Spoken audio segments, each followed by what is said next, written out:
दोस्तों CSIR लखनऊ मतलब कि CSIR central drug research institute Lucknow के अंदर साइंटिस्ट की वैकेंसीज आई हुई हैं।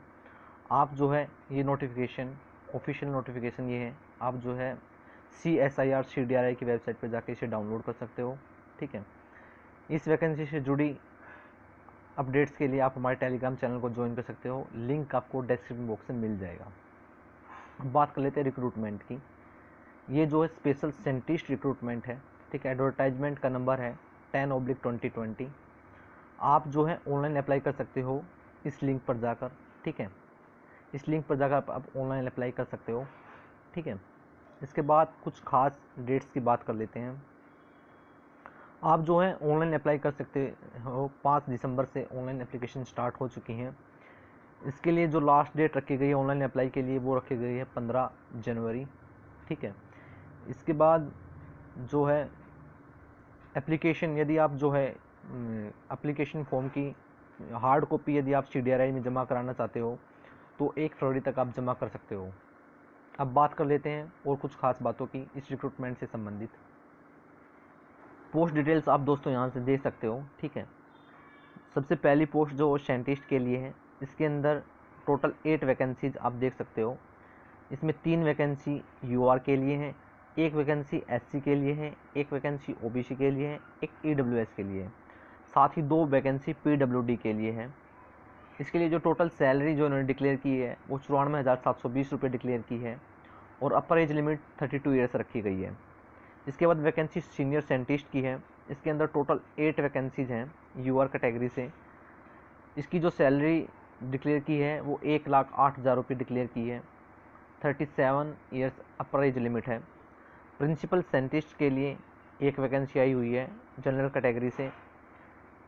इसकी जो सैलरी है 1,59,744 रुपये रखी गई है। अपर एज लिमिट 45 ईयर्स इसके अंतर्गत है। अब इस रिक्रूटमेंट से जुड़ी और ख़ास बातें जान लेते हैं। चलिए देखते हैं। एज रिलैक्सेशन की बात कर लेते हैं। आप यहाँ पे देख सकते हो। ठीक है, जो अपर age limit SC ST candidate के लिए 5 ईयर के लिए जो एज रिलैक्सेशन दी गई है और OBC कैंडिडेट के लिए 3 ईयर की एज रिलैक्सेशन इसके अंतर्गत दी गई है। ठीक है, SC ST कैंडिडेट के लिए 5 ईयर की और OBC कैंडिडेट के लिए 3 ईयर्स की रिलैक्सेशन इसके अंतर्गत दी गई है। इसके बाद जो है आप जो है ऑनलाइन अप्लाई कर सकते हो। आपको यहाँ पे लिंक आप देख सकते हो। आपको जो है लिंक पर जाकर ऑनलाइन अप्लाई करना है। इसके बाद जो है एप्लीकेशन फ़ीस की बात कर लेते हैं। एप्लीकेशन फ़ीस के तौर पर आप जो है कैंडिडेट्स को 100 रुपीज़ रखी गई है। ठीक, एप्लीकेशन फ़ीस। और SC ST PWD women other gender CSIR employee हैं उनको एग्जेम्प्ट किया गया है। ठीक है, उनको कोई फ़ीस पेमेंट नहीं करनी है। बाकी कैंडिडेट्स को 100 रुपीज़ एप्लीकेशन फ़ीस इसके अंतर्गत रखी गई है। और कुछ खास बातें इस रिक्रूटमेंट से संबंधित चलिए देखते हैं। आप यहाँ पे देख सकते हो दोस्तों, ये है पोस्ट डिटेल्स, आप यहाँ पे चेक कर सकते हो। ठीक है, पोस्ट कोड है 1। एरिया रखा गया है रिसर्च का न्यूरोबायोलॉजी। पोस्ट डिजाइनेशन है साइंटिस्ट। UR की 1 वैकेंसी है। अपर एज लिमिट 32 ईयर्स रखी गई है। ठीक है, एजुकेशनल क्वालिफिकेशन आप यहाँ पे चेक कर सकते हो। MVSC या MD या equivalent in pharmacology, medicine, paediatrics और न्यूरोलॉजी या PhD in the area related to neurobiology. ठीक है, इसके बाद अगली वैकेंसी जो है वायरोलॉजी में है सीनियर साइंटिस्ट की। 1 वैकेंसी है UR के लिए। अपर एज लिमिट रखी गई है 37 ईयर्स। एजुकेशन क्वालिफिकेशन में MD या MVSC with 3 year research experience in virology, PhD इन any area of life science with 2 years research experience in virology या MBBS plus PhD in area related to viral infection. ये इसकी education qualification रखी गई है। इसके बाद अगली जो पोस्ट है वो है सीनियर साइंटिस्ट की। होस्ट पैथोजन इंट्रैक्शंस फील्ड में सीनियर साइंटिस्ट की UR की 1 वैकेंसी है। एज लिमिट रखी गई है 37 ईयर्स। एजुकेशन क्वालिफिकेशन आप यहाँ पे देख सकते हो। MD MVS with 3 year research experience in virology, pathology, immunology, microbiology, PhD इन any area of life science with 2 year research experience in infectious disease biology या MBBS plus PhD in area of life science, तो आप इसमें apply कर सकते हो। अगली जो पोस्ट है वो भी पोस्ट पैथोजन इंट्रैक्शन के एरिया में ही है।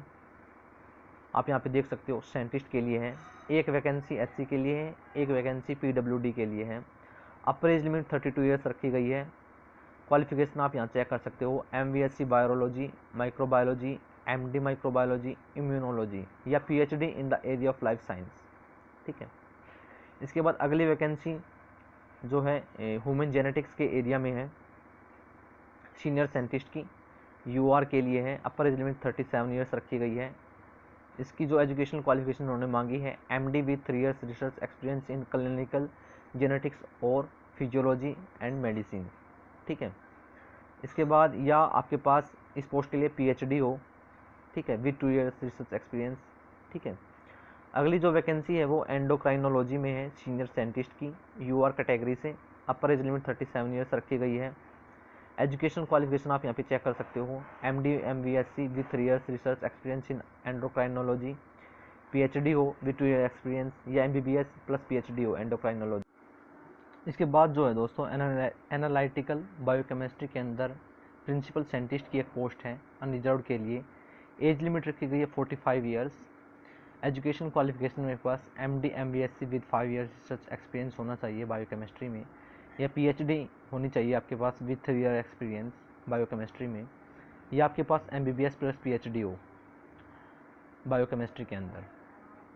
इसके बाद अगली जो साइंटिस्ट की वैकेंसी है उसका जो एरिया है वो कंप्यूटेशनल केमिस्ट्री रखी गई है, सीनियर साइंटिस्ट इसके अंदर वैकेंसी आई हुई है। अनरिजर्व्ड की एक वैकेंसी है। अपर एज लिमिट 37 ईयर्स रखी गई है। PhD in the any area of chemical science, chemical biology, computational biology with 2 years research experience इसके अंदर होना चाहिए कंप्यूटेशनल केमिस्ट्री के अंदर, ठीक है। अगली वैकेंसी देख लेते हैं दोस्तों। अगली वैकेंसी जो है मेडिसिन केमिस्ट्री के अंदर है साइंटिस्ट की, ठीक है। एक वैकेंसी है इस साइंटिस्ट की EWS कोटे के अंदर, ठीक है। एज लिमिट रखी गई है 32 ईयर्स। PhD होनी चाहिए उसके पास केमिकल साइंस के अंदर, ठीक है। अगली जो वैकेंसी है साइंटिस्ट की वो है प्रोसेस डेवलपमेंट केमिस्ट्री के अंदर साइंटिस्ट की। अनरिजर्व्ड की एक वैकेंसी है, 32 ईयर्स इसकी एज लिमिट रखी गई है। एजुकेशन क्वालिफिकेशन ME या MTech हो केमिकल इंजीनियरिंग में, या BE या BTech हो केमिकल इंजीनियरिंग में, ठीक है। साथ में उसके पास डिप्लोमा भी होना चाहिए, एडवांस डिप्लोमा ACSIR का, ठीक है, या PhD हो केमिकल साइंस में, ठीक है। इसके बाद अगली जो वैकेंसी है वो फार्मास्यूटिकल एंड बायोमेडिकल एनालिसिस के अंदर फील्ड में आई हुई है। सीनियर साइंटिस्ट की वैकेंसी है अनरिजर्व्ड कैटेगरी से। एज लिमिट रखी गई है 37 ईयर्स। PhD हो उसके पास, ठीक है, विद 2 ईयर्स रिसर्च एक्सपीरियंस होना चाहिए फार्मास्यूटिकल एंड बायोमेडिकल एनालिसिस के अंदर। अगली जो वैकेंसी है वो है स्टैटिस्टिक्स की, सीनियर साइंटिस्ट की, ठीक है। अनरिजर्व्ड के अंदर कैटेगरी के अंदर ये वैकेंसी है। 37 ईयर्स इन्होंने एज लिमिट रखी है, ठीक है। आपके पास PhD हो विद 2 ईयर्स एक्सपीरियंस, ठीक है। इसके बाद अगली जो वैकेंसी है वो एनालिटिकल केमिस्ट्री के अंदर आई है, सीनियर साइंटिस्ट की। कैटेगरी है अनरिजर्व्ड की। एज लिमिट है 37 ईयर्स। आपके पास PhD होनी चाहिए नेचुरल साइंस से, विद 2 ईयर्स एक्सपीरियंस होना चाहिए आपका मास स्पेक्ट्रोमेट्री इंस्ट्रूमेंट्स के अंदर। इसके बाद अगली जो वैकेंसी है वो है IPR management and business development में साइंटिस्ट की वैकेंसी है। एक वैकेंसी है UR कैटेगरी से। एज लिमिट 32 ईयर्स रखी गई है। आपके पास BTech हो बायोटेक्नोलॉजी से, या केमिकल टेक्नोलॉजी से, या MSc हो with PG degree in intellectual property law के अंदर, ठीक है। या एजुकेशनल क्वालिफिकेशन के तौर पर आपके पास PhD हो फार्मास्यूटिकल साइंस में, लाइफ साइंस में या केमिकल साइंस में। इससे अगली जो वैकेंसी है वो HR मैनेजमेंट में है, ठीक है, साइंटिस्ट की वैकेंसी है। एक OBC के लिए वैकेंसी आई है, एक PWD के लिए, टोटल 2 वैकेंसी जिसके अंदर है।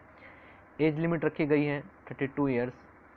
PhD हो आपके पास नेचुरल या फार्मास्यूटिकल साइंस के अंदर, ठीक है। दोस्तों ये थी पोस्ट डिटेल्स, टोटल 17 वैकेंसी जिसके अंतर्गत आई हुई हैं, ठीक है।